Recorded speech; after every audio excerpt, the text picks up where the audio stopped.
Hello, folks. Welcome back to the Redeemed Marriage Podcast.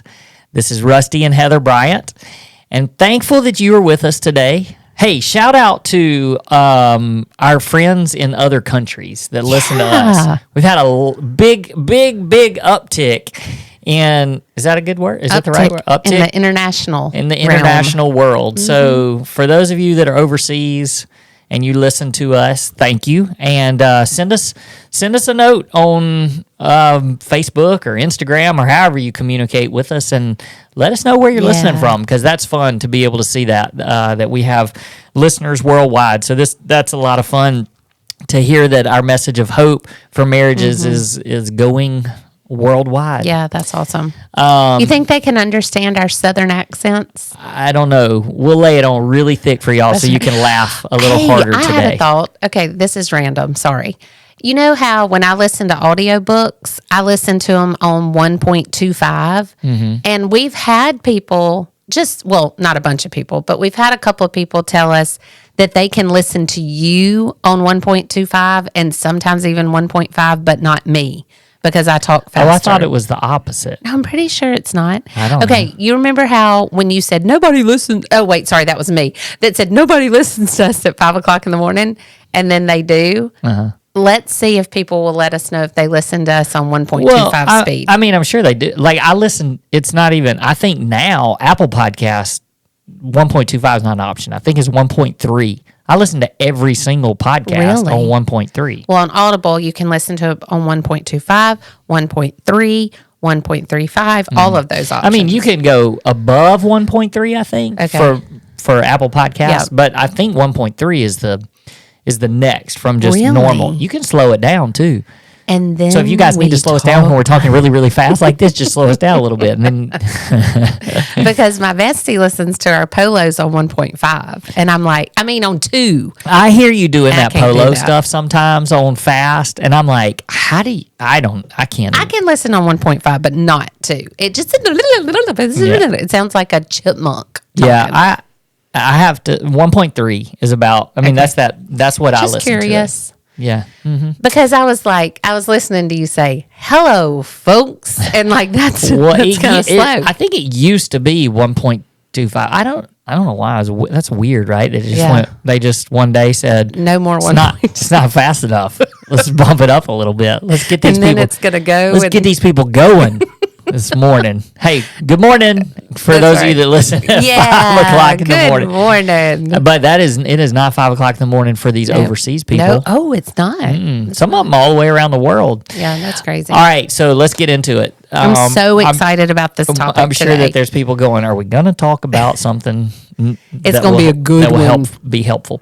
So this topic came about because Heather... this is Heather's suggestion, so if it's not good, blame her. But we started several weeks ago, and actually we got to go live a couple of times when we were in Atlanta for some retreats and intensives and stuff. And they've been in a series basically on Joshua. Yeah. And it started early in the year. So if you're familiar with Passion City Church and Louis Giglio... February 6th was the first sermon. Mm-hmm. Okay. Yep. That sounds... Hey, you know, it's your thing. Yeah. Okay, so February 6th-ish. No, you're probably right. Okay. You're probably right. I have no idea, to be real honest. But it starts with Joshua, and it's just a study through that. And it's been really, really good, but it's brought up some marriage topics that we've kind of talked about just on our own. And they weren't marriage topics for him. No, not necessarily. I mean, I'm sure he has probably mentioned marriage during his... But I just take almost every message we listen to, and I'm like, how can I apply that to me? Obviously, that's the first thing. How can it change me?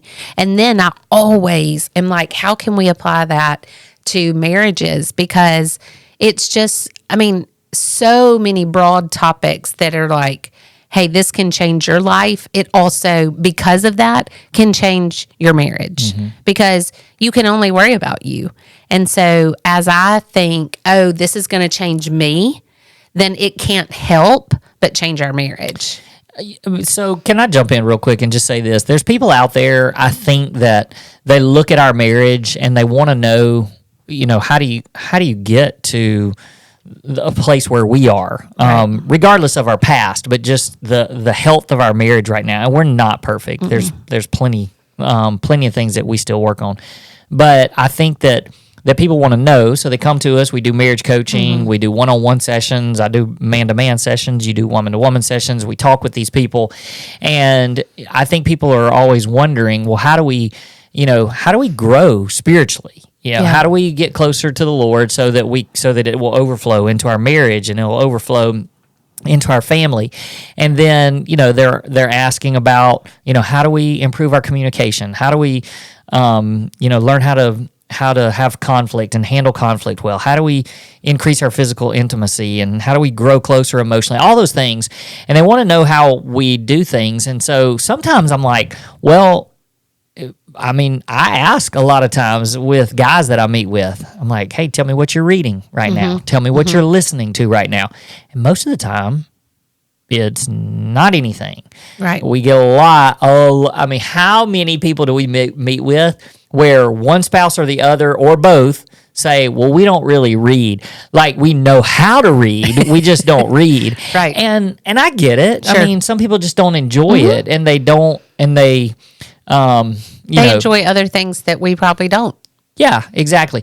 But we also know the importance of reading, and we didn't always love reading either, but we kind of trained ourselves to do that, and we're always reading something that's helpful to us. And so then, I ask people all the time, who are some pastors that you like to listen to, or sermons?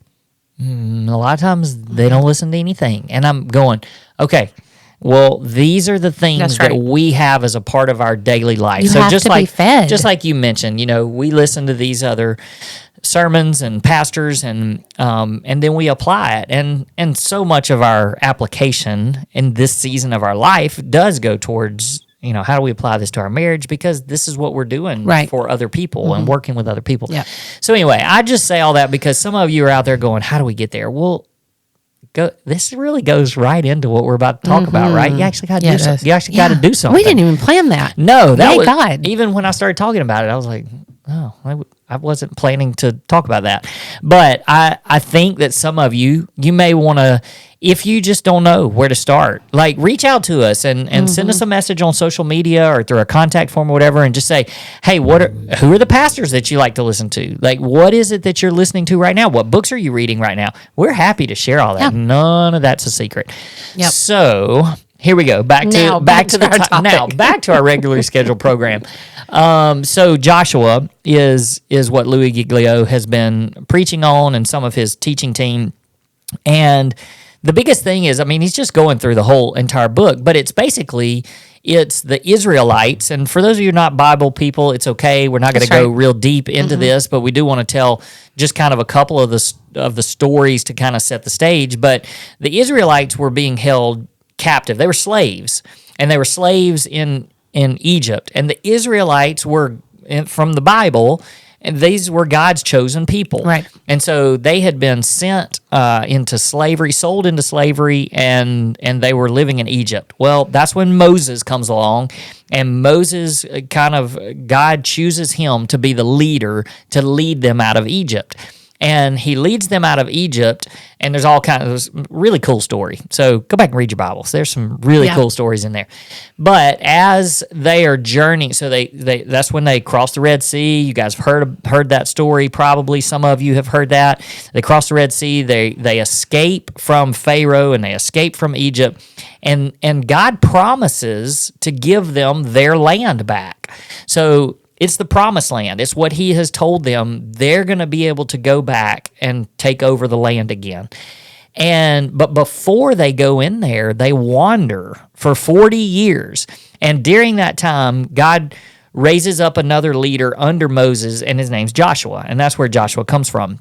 Well, through a series of events, we won't get into all that, but Joshua is the one that's chosen and is allowed to lead the people into actually the promised land. So after they're wandering for 40 years, they're given the opportunity to finally go into the promised land. And it's called the promised land because it's the land God promised. There you go. As I learned today. I was today years old. So they get a chance and an opportunity. And so what we want to talk about just a little bit today is how the people knew that the land was promised to them, but there was still work to be done in order to actually go and inhabit the promised land. Yeah.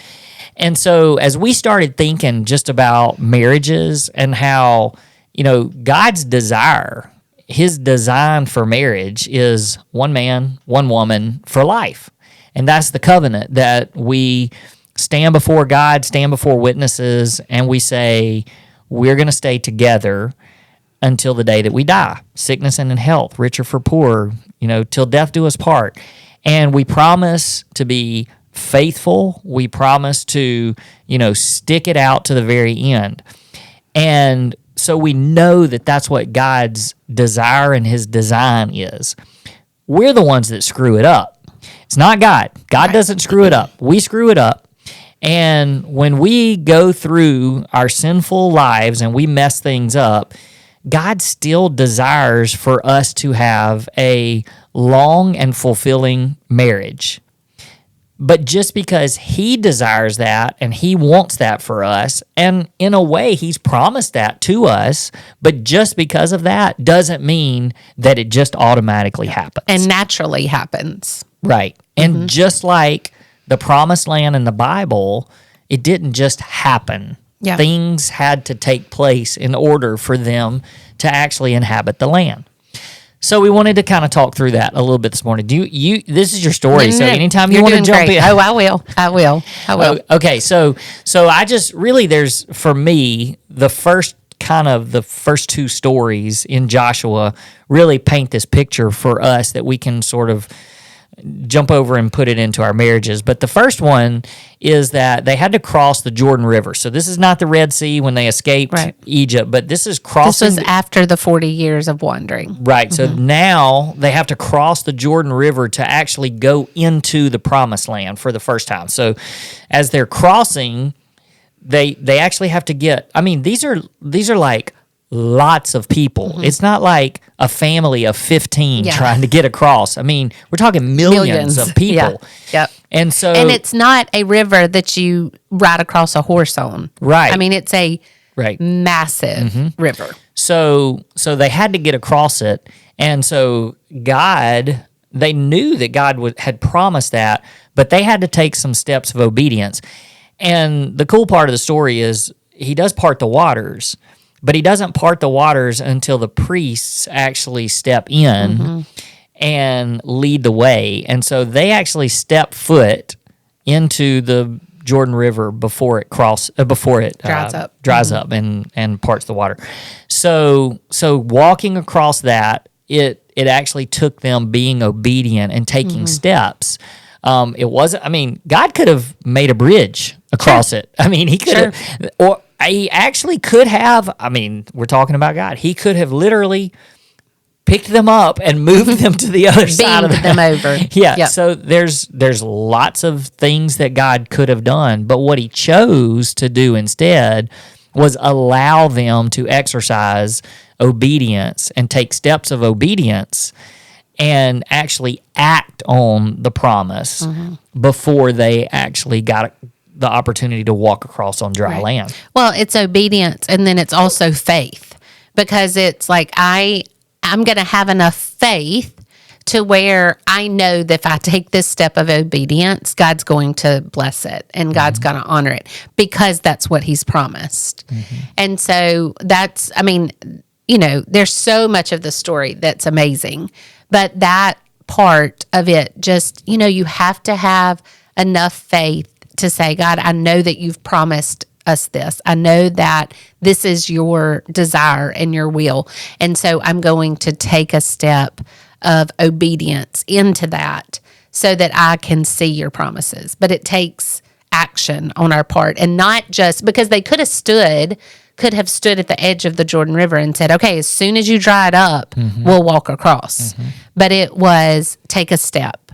And then let me show you what I can do in your obedience. Let me show you my power in your obedience. You know, the other thing that's interesting to me is when they went across, they knew, you know, you think about the promised land, and they had been told promised land, a land flowing with milk and honey, and it all sounds so great. But what they did before they actually crossed over is they sent some spies to go check things out. And they wanted them to come back and basically say, this is the greatest thing ever. It's milk and honey. Just go. Just like what God promised. So here, let's all go. But what happened is they went across, 12 of them went to spy the land, and only 2 of them came back and said, hey, we can do this. The other 10 said, don't go, because they actually said there are giants in the land. There are people there that are ready to kill us. And so even when they finally agreed and went with Joshua and Caleb across, they literally, they knew they were stepping into something that wasn't just all milk and honey. That's right. And it was going to be dangerous. It was going to be hard. And, you know, it wasn't like they were just walking into something that was completely prepared for them. And easy.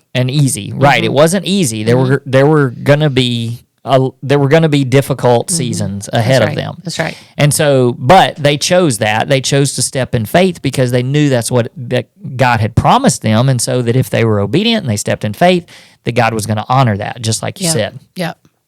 So then as they go across the river, that in Scripture is where they stop and choose a stone, right? And they build an altar where they are just reminding themselves and reminding their children and their children's children of God's faithfulness. And this is where we stop and honor God and say, thank you for your faithfulness.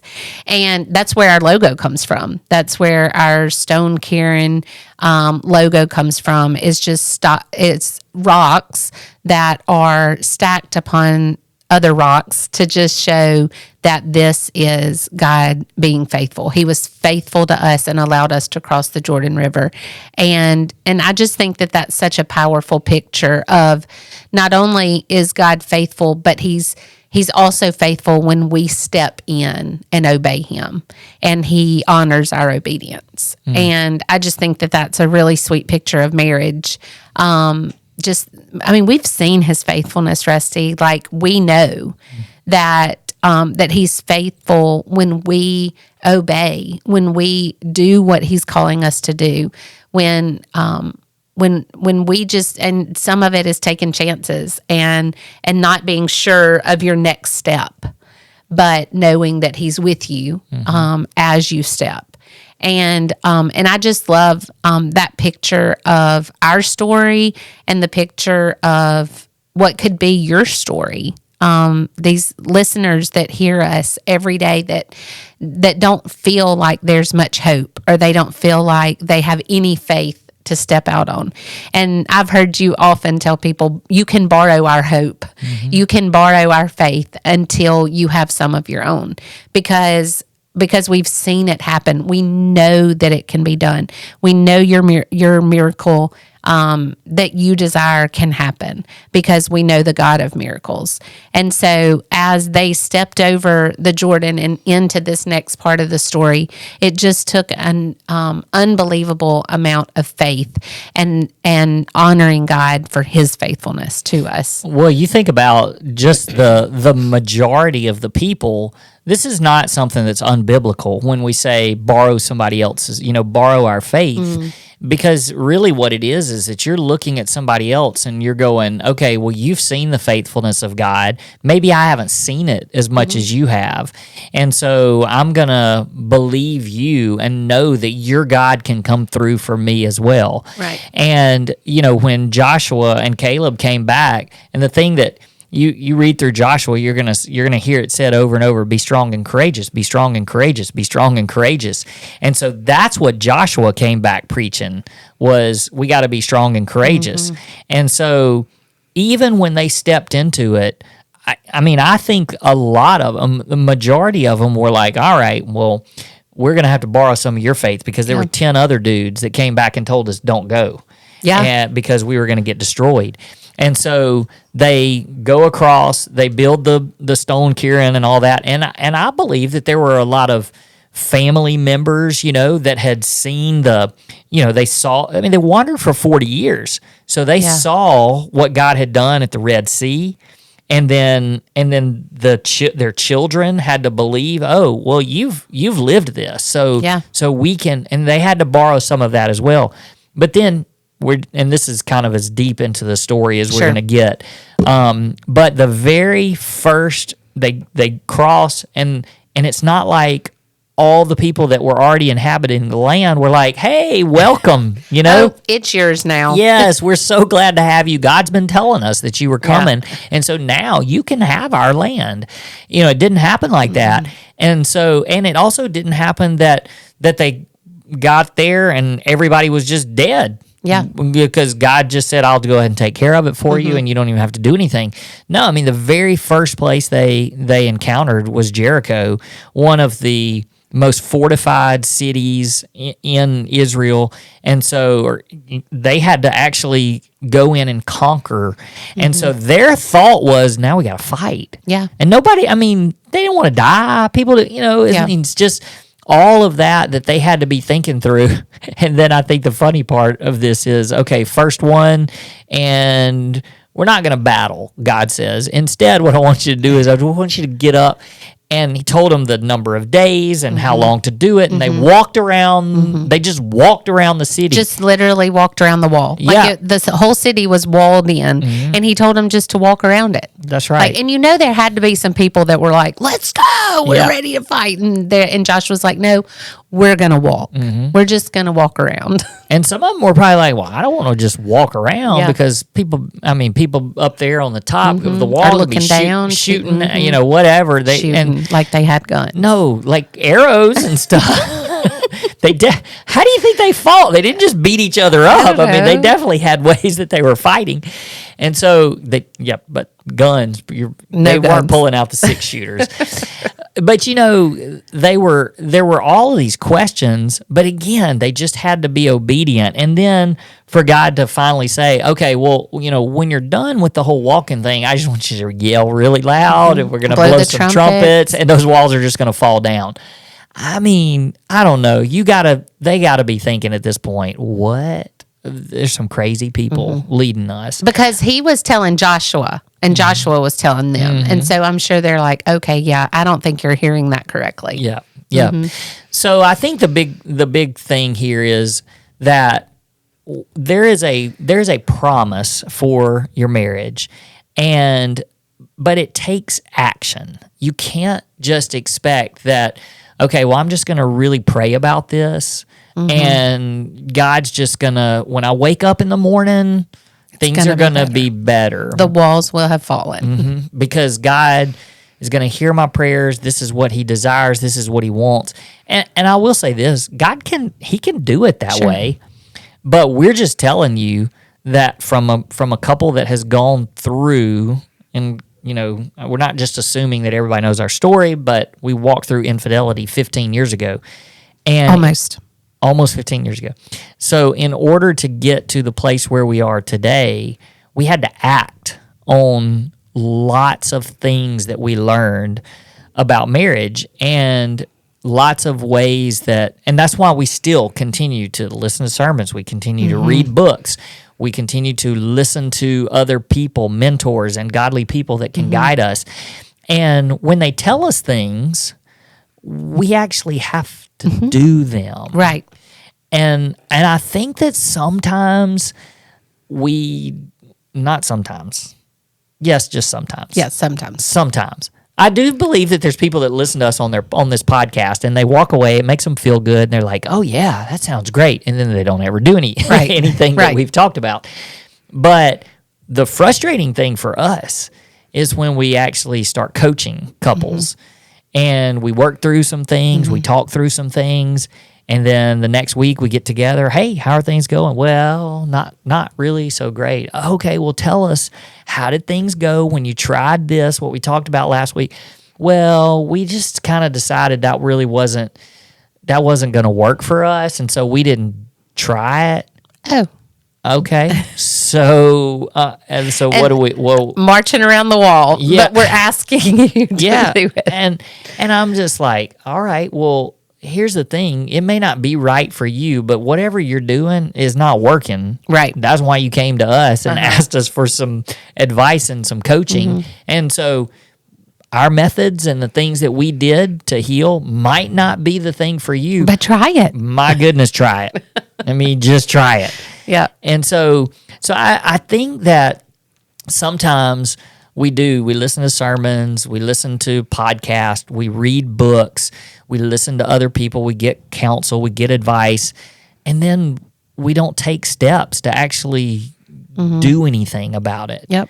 And that's the whole point of this with Joshua and the conquest of the promised land was that, yes, God gave it to them. It was a gift. He gave it to them. But they actually had to go and take it. Yep. They had to go and actually conquer. And even after And Jericho, it wasn't all. Yeah. I mean, that was a big step of faith and massive obedience. Right. But it was easy. That was an easy win. I mean, it wasn't too hard just to walk around those walls and then blow trumpets and Right. walls And they come fell down. But that wasn't like that every time. Then they had to start fighting. Yeah. And they made all kinds of dumb mistakes along the way too, which cost them a lot of things.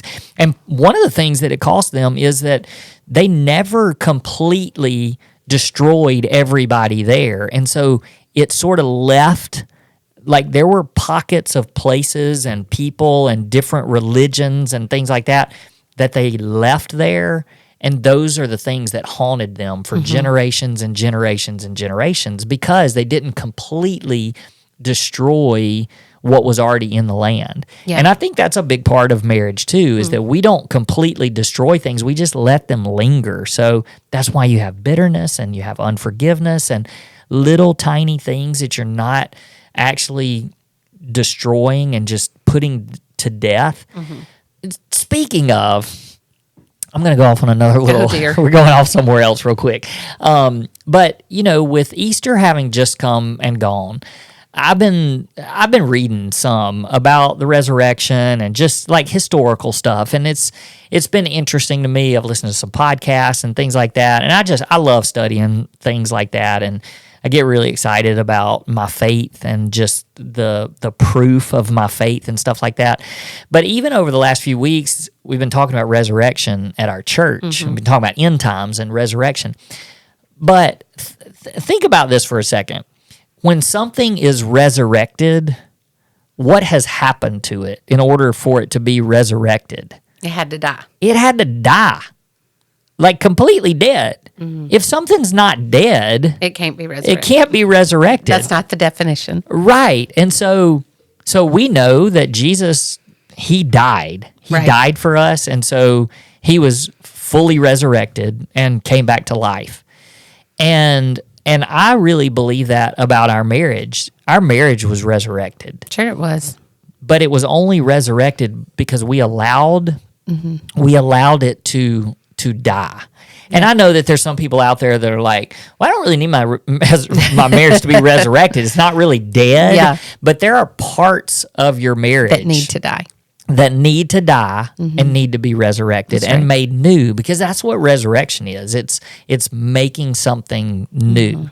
And so for those of you out there that are, you're just letting things linger around, like the story of Joshua. You're letting things just kind of hang out. You're pushing them to the side. If you don't completely destroy them and let them die, there's no way that they can be resurrected into something new. Yep. And so I think that's it's good. just really important that we recognize that the death of things is what actually allows God to create something new. That's right. But until they die, they can't be made new again. No. And the only thing that can make them new again is the power of Jesus and what he did for us and his promises and his faithfulness. And I know I said this a few weeks ago, some of you might remember, but I was listening to the Joshua series alongside of Matt Chandler's series, what he was walking through. And it was no coincidence that I finished one of the Joshua ones on my walk and went straight into Matt Chandler's for that week. And he was talking about the power of Jesus. And he said that some of us pray for the power of Jesus. Like, Lord, we need your power. I can hear that over, people praying that pray over their marriage. God, only your power can make this marriage, can save our marriage.